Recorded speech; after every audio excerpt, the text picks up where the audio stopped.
Hello, it's Tim Sandle back with you with another 5 minutes video looking at various aspects relating to clean rooms and associated activities. And for this week I'd like to have a look at sterile filtration. So sterile filtration is of great importance to aseptically filled products. So I want to have a look a little bit about the selection of filters and some of the validation aspects that go with filtration.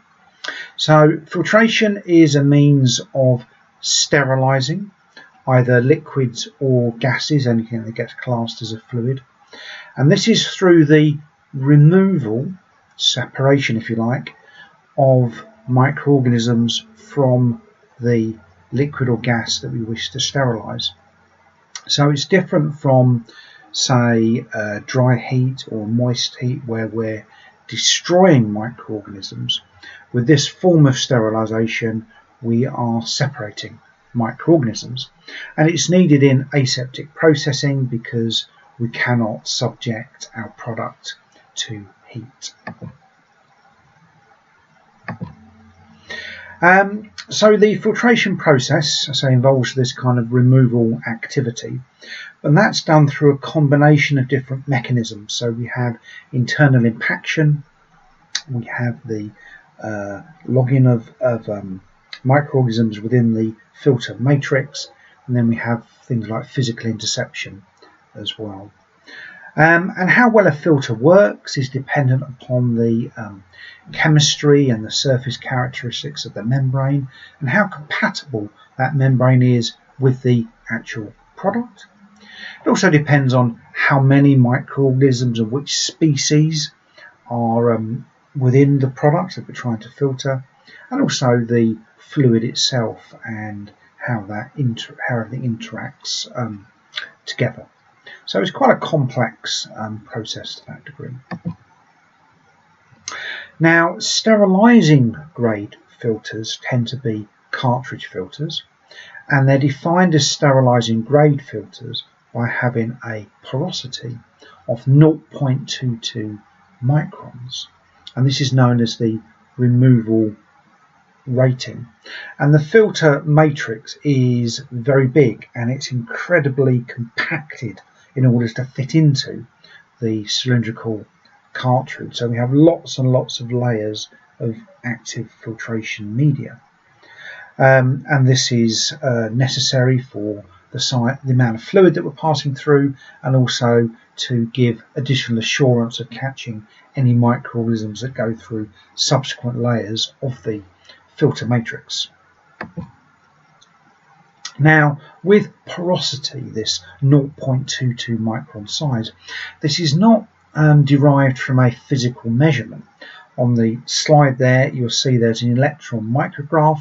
It's about 4,000 times what you'd see with the naked eye, and you can see there that it's not a smooth surface. The pores are slightly different sizes and they're overlapping in some way, so we can't physically measure those. The way we measure them is through an assessment of the bubble point, much like the integrity test. So we're looking at an indirect measure of the amount of pressure it takes to displace a liquid through the filter. Now, it's really important that the sterilizing grade filters that we use have been validated, and this is necessary to give us the assurance of sterility. So we want to know about the bacterial retentive properties of the filter, but also to be satisfied that the physico-chemical interactions are not going to put things into the products that we don't want, or cause an excessive loss of yield of the product, for example. So we have to have this physical and chemical compatibility, and that's a standard initial test that would be done at the pilot level. An R&D department will make that assessment. And we also want to be sure that we're not going to get this excessive loss of the active ingredient. So we want to have a look at the way product might bind and the relative absorption that's taking place. So we can be satisfied that we're going to get most of what we're putting in back out in terms of the sterile effluent. But perhaps the most important aspect of the validation is the ability of the filter to remove microorganisms. And this is a lengthy and expensive test because we have to add a high concentration of microorganisms to the same volume, sterilise and have that evaluated. And there's a special type of microorganism that's used, and this is a pseudomonad like organism, one that might be found in a water system, for instance, called Bravundomonas diminuta. So the amonas bit is linked to the wider Pseudomonas family. The diminuta gives a clue that it's a very small bacterium. So the pore size is 0.22. The cell size of this microorganism is between 0.3 and 0.6 microns. And there's an illustration on the left-hand side. You can see how relatively small this bacterium is, and there it is on a culture plate. It's on sheep's blood agar, and you can kind of see what it's like. And the challenge is phenomenal. So what we're trying to do is challenge 10 million cells of this bacterium through each square centimetre of filter face, and the acceptance criteria is no recovery of bacteria whatsoever. So it's a very robust challenge that we're trying to do as part of this filter validation. But there are other things to consider as well when we're validating filters. So we need to note things like pressure and temperature, and these can also affect the way something filters. So that's why the time of filtration, the controlled aspect, is really important. And also, if we were to start exceeding those times, then we are giving opportunity for bioburden, microbial build-up as well. So, we've not only got those physical properties, we've also got the relationship back to the microorganisms.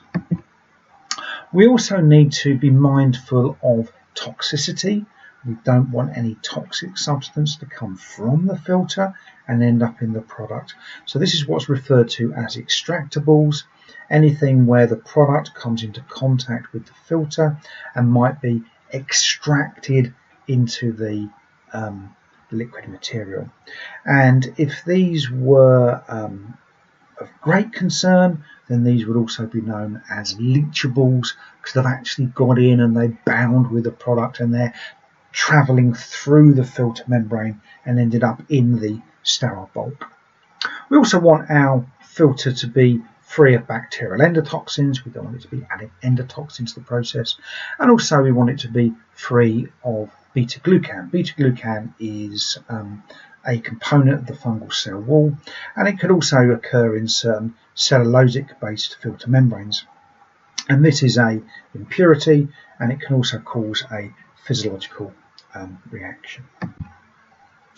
And it's also important to understand, up front, that the filter will pass the integrity test. So this would be something we would need to know before we use the filter, after sterilisation under the PUPSIT requirements, and also at the end of use. And here again, temperature and pressure are really important. And there's different ways to evaluate the integrity of a filter, but perhaps the most straightforward is the bubble point method.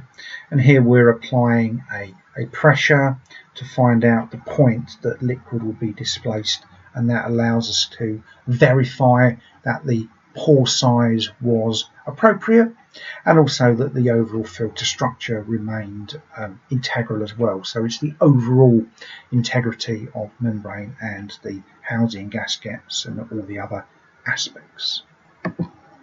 So that's what I wanted to say about filters. So really important for filter selection, really important that the filter is tested in the presence of the actual product, and also that the filter is properly validated for these toxic substances, and also to prove that fundamentally, because it's a sterile, filtration that we're trying to achieve, that it can remove a high challenge of a small microorganism. So hopefully that was of some interest. It's giving a bit of background into something different. And just a reminder, I'm Tim Sandle. I'd like to thank you for your attention. Good luck with the rest of your day, and goodbye.